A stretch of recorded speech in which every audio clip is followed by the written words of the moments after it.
여러분은 섭섭하고 안타까워서 애가 탄 일이 있습니까? 애틋함이란 우리 사전적 해설이기도 한데 참 나쁜 사람들이 너무 많습니다.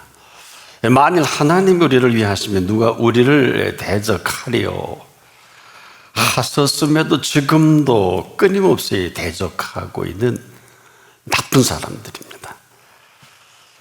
그럼에도 그 가운데 이처럼 사랑하신 애틋함입니다.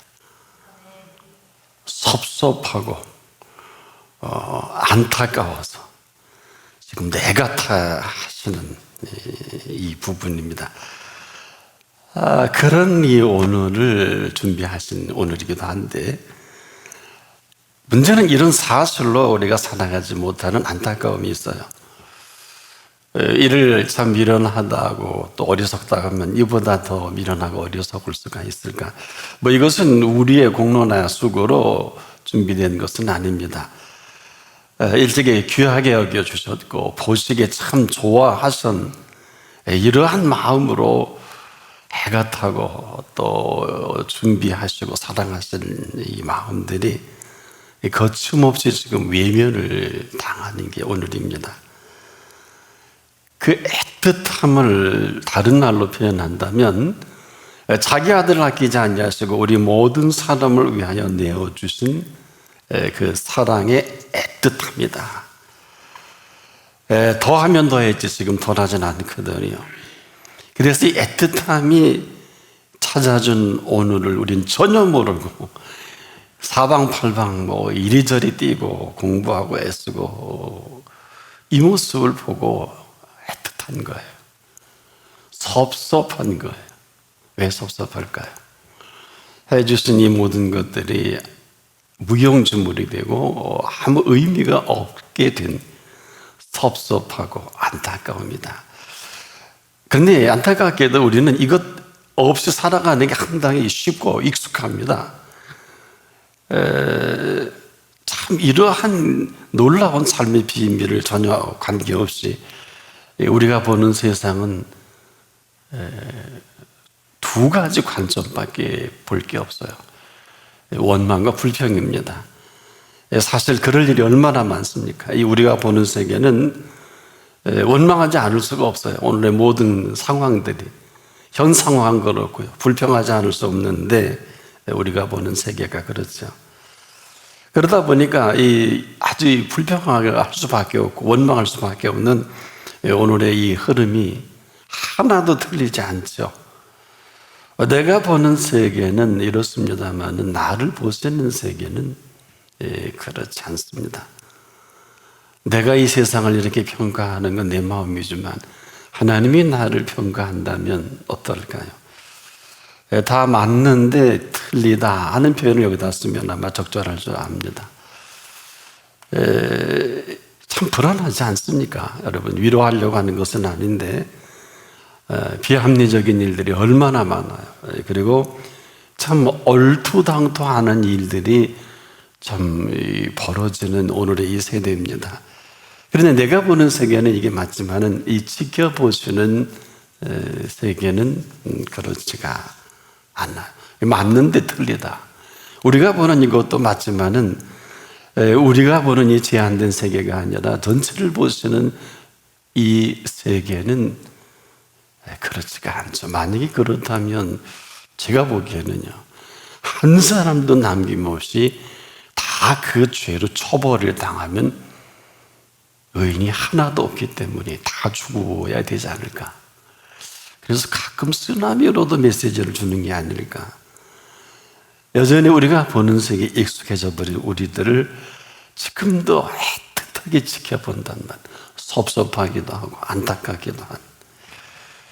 여러분, 이 불안이 뭘까요? 이 불안은 평안을 모르는 것을 말합니다. 그런데 이 불안이라는 것은 평안이 오면 안개가 사라지듯이 사라지기도 합니다. 근데 이 불안은 우리의 애쓰고 훈련과 또 우리의 준비로는 해결할 수가 없어요. 우리가 불안한 것은 우리가 하기에는 또 다른 것이 생겨지고 또 그 다음 불안이 상황적으로 얼마나 많은 일들을 우리가 겪고 있나요? 그렇지만은 이 모든 것은 공통점이 있어요. 내가 불안한 거예요. 그 때문에 내가 불안한 내가 보는 이 세계에 수많은 사람들이 이 불안을 대처하기 위해서 법도 만들지 않습니까? 또 있는 법도 바꾸기도 하고 대책을 세우기도 하고 어마어마한 경비를 지불하면서 여기에 대한 참 대책을 세우는데 한마디로 이 불안을 향한 이 불안을 대신할 그 모든 대책들입니다. 그런데요, 이 대책이 없는 대책인 줄 아는 사람이 많지 못해요. 한마디로 이 대책은 대책이 아닌데 왜 그러냐? 여러분 법을 아십니까? 이 법은 본시 거룩한 겁니다. 너무 거룩해서 우리가 이 법을 만들면 누구라도 지켜야 돼요. 그렇지 않으면 법대로 처분을 받아야 합니다. 이게 법이에요. 우리가 장안에 요즘에 거리 주행 속도가 시속 60km가 50km로 바뀌어졌죠. 그런데 이 속도법을 지키지 아니하면 이제 범칙금을 물게 되죠. 여러분 본래 이 서울 장안에는 이 속도계가 없었습니다. 이 정상 속도를 어기게 되니까 교통신경이 서 있고 이거 안 되니까 속도계를 부착하고 세워놓고 그래서 이 정상 속도를 어기는 이 과속으로 인해서 사실은 생겨지는 사고, 특히 이 속도를 지키기 위해서 많은 생명을 보호해 나가는 것인데 이 속도를 지키는 사람에게는 이제 안전하게 또 운행을 할 수 있는 법이기도 하죠. 그러면서 동시에 다른 사람들에게 우리가 피해를 주는 법을 막는 보호법이기도 해요. 그래서 이것은 참 긍정적으로 볼 수 있는 것은 속도를 지키는 사람에게는 대단히 반가운 생명보호법이죠. 또한 내가 이 법을 어기면 다른 사람의 생명을 또 위협하기도 하는 법이기도 하고요. 그런데 진정한 의미에 있어서 우리에게 생명보호법이 있을까? 여러분, 생명보호법이라는 것이 어떤 겁니까? 생명을 보호하다가 생명을 잃어버리면 끝나는 이런 것은 생명보호법이 아니에요. 사람이 병을 앓아서 사망을 하는 것은 생명을 보호하는 것이 아닙니다. 그렇기 때문에 이 땅에는 생명보호법은 없어요. 그럼에도 저와 여러분 속에 생명보호법이 존재합니다. 생명보호법은 이 세상에는 없지만은 이 생명보호법을 주신 분 앞에 그 약속을 하고 그 약속을 받은 사람은 이 생명보호법으로 오늘도 살아갑니다. 그 효력이 지금도 발생하고 있거든요. 그런 거예요. 한마디로 생명보호법이 뭐냐? 사람이 죽는 일에 아무 효력을 발생할 수 없잖아요. 그런데 특별한 이유가 없는 한 꼭 죽었어야 될 환자도 암으로 말기암 환자도 그분의 허락 없이는 죽지 못합니다. 또 다 죽었다고 했는데도 그분은 살리시지요. 이게 생명보호법입니다. 자, 그런데 이 생명보호법을 조금 더 적극적으로 우리가 살펴본다면 지금도 이 생명보호법이 우리 가운데 이 음성을 듣는 사람에게는 대단히 중요합니다. 우리가 십계명을 통해서도 살인하지 말라 그랬거든요. 이 살인하지 말라를 듣지 못하면 사람 죽이는 일이 오늘도 얼마나 많아요. 그럼에도 A라는 사람이 B를 살인하고자 할 때 그에게 하나님이 너 살인하지 말라. 그래서 A가 B를 죽이지 않는다면 이것은 B에게는 생명보호법이죠. 동시에 A라는 사람에게는 살인을 면할 수 있는 면제법이기도 하죠. 자, 이것은 지금도 아무도 지켜주지 않고 지켜줄 수 없는 이 생명을 보호하는 이 법 앞에 오늘 우리가 나와 있습니다. 우리가 살인하는 게 뭘까요? 애당초 살인할 마음을 먹지 않으면 그 법은 필요가 없죠. 마찬가지로 이 모든 이 법들은 사실은 세상에는 없었습니다. 우리가 율법만 해도 그래요. 본시 하늘에는 있는데 이 땅에는 아담부터 아브라함까지도 이 법은 없어요. 아브라함부터 모세까지도 이 법이 없었습니다. 그런데 모세를 통해서 돌판에 써주신 십계명인데 왜 줬을까요? 이 주신 이유가 아주 분명합니다. 이스라엘 백성이 알면서도 그렇게 하지 말라고 했는데도 끊임없이 죄를 범하는 이스라엘 백성을 마지막 가이드라인이에요. 이 법을 어기면 죽는다. 이게 율법입니다. 성경적으로 왜 율법을 주셨느냐? 갈라디아서 3장 19절에 이렇게 정리를 했습니다. 그런즉 율법이 무엇이냐? 범법함을 인하여 더한 것인데 천사들로 말미암아 중보의 손을 들어 베푸신 것인데 약속하신 자손이 오시기까지 있을 것이라. 바로 예수 그리스도께서 오시기 이전까지 존재하는데 시작은 범법함을 인하여 더할 수밖에 없어요. 가이드라인이죠. 깊은 산속에 천길말미 벼랑 앞에 위험 표지판이 있듯이 한 발짝만 잘못 삐끗하면 그냥 끝나죠. 한마디로 그럼에도 범법함을 인하여 더한 것임에도 이 법은 사랑의 법입니다. 왜? 조금 전에도 말씀을 드렸습니다만은 생명을 보호하는 법, 그리고 우리의 모든 것을 보호하시고 지키시는 법입니다. 그런데 사실 하나님 보시기에 아무도 이 법을 제대로 지키는 자가 없었어요.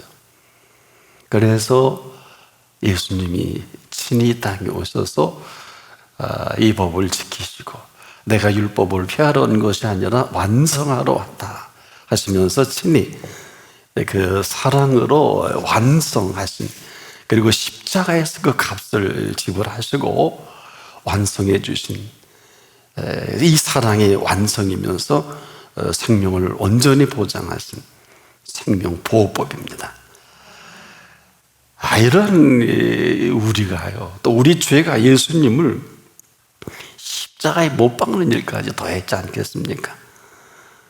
그래서 죽으시고 다시 살아나신 법이 바로 이 생명보호법인데 모든 주제는 이 사랑을 가지고 이뤄놓으신 생명을 완성한 생명보호법입니다.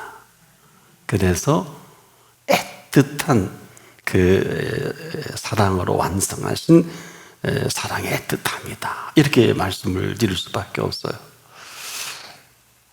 그러니까 죽었어도 살리신 애틋함이 있잖아요.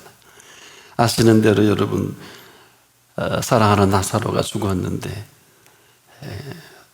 사랑하는 나사로를 한번 살려내시죠. 이 애틋함이죠. 이 생명을 너무너무 사랑하셔서 이 사랑으로 친히 모든 율법의 요구를 다 이루시고 우리 가운데 이 사랑으로 완성해 주신 이 법이다. 때문에 여러분 익숙하죠. 이처럼 사랑하신 애틋한 사랑입니다. 이처럼 사랑하사 독생자를 주셨으니. 그래서 이처럼 애틋한 사랑은 지금도 자기 아들 아끼지 아니하시고 우리 모든 사람을 내어주신 애틋한 사랑입니다. 이것만이 저나 여러분의 생명을 생명답게 애틋하게 세워가시는 이 사랑의 법이에요. 이 애틋한 사랑을 따라 살아가지 않으면 살 길이 없어요. 여러분, 사랑을 아십니까? 사랑은요, 사랑의 기쁨이 없는 사랑은 사랑이 아니에요. 사랑하다가 낙심해도 사랑이 아니에요. 사랑하다가 이별을 해도 사랑이 아니에요. 속지 마세요. 이것을 우리가 사랑이라고 이름을 붙일 자격은 또 자유는 있을런지 몰라도 왜 사랑이 슬퍼야 되나요? 왜 사랑이 절망을 해야 되나요? 왜 사랑이 근심해야 합니까? 왜 사랑이 염려해야 됩니까? 과정은 그럴 수 있을는지 몰라도 이 사랑은 눈물의 씨앗도 아니고 이 사랑은 눈물을 흘리게 하지도 않아요. 그러면 이 사랑은 어떤 사랑이냐? 지금도 애틋함을 가지고 우리를 찾아와 주신 사랑이다. 그래서 이 자리가요, 일평생에 이 어마어마한 이 준비된 사랑을 만나는 자리입니다. 근데 어떻게 할 수 있을까? 이 사랑을 만나는 첫 시작은 기쁨과 즐거움이에요.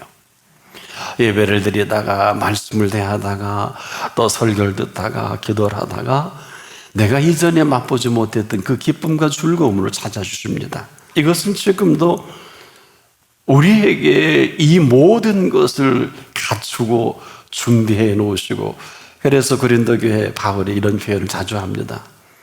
사랑하는 자들을 예비하신 모든 것은 눈으로도 보지 못하고 귀로도 듣지 못하고 사람의 마음으로도 생각지 못했다함과 같은 이 사랑입니다. 그런데 왜 이 애틋한 이 사랑이 이렇게 소중한 거냐? 이것은 지금도 우리가 은혜를 입을 때 제일 먼저 기쁜 것만큼이나 이 사랑의 애틋함을 만나게 하는 은혜란 말이에요.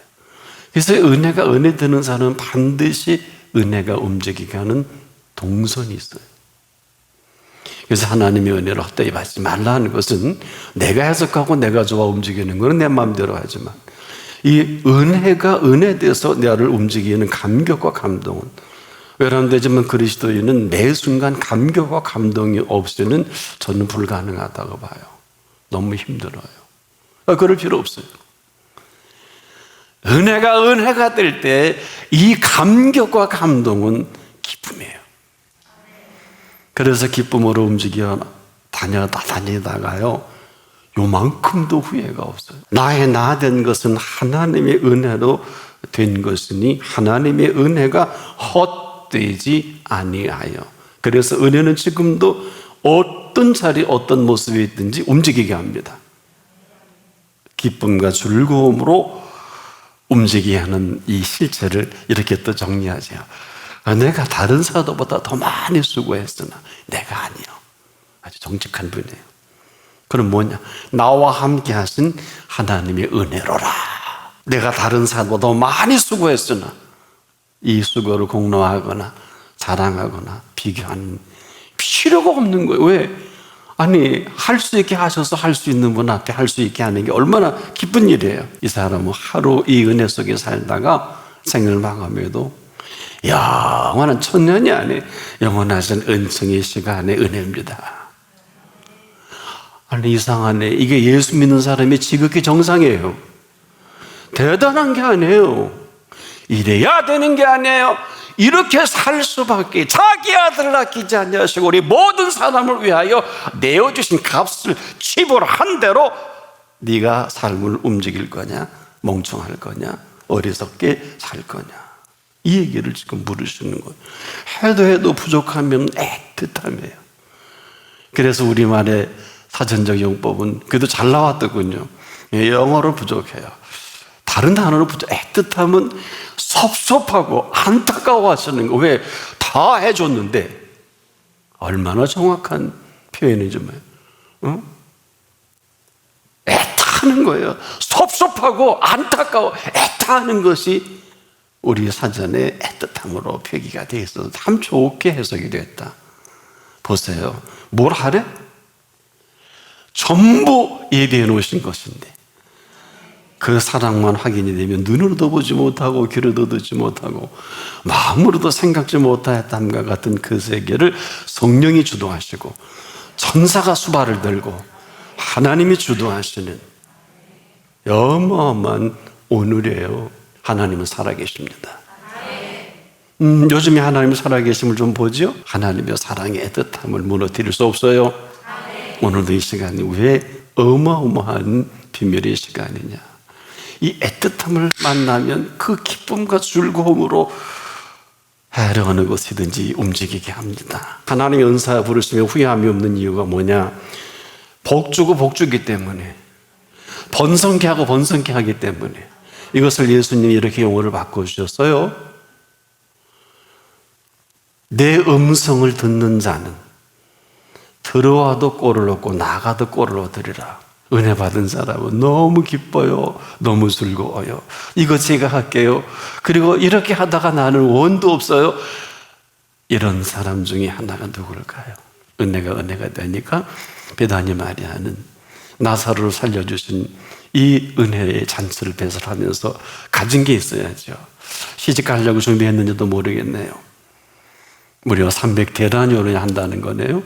이 옥합을 예수님 발 아래 깨트려서 붓게 되죠. 그리고 시집당한 처녀가 머리털로 씻어요.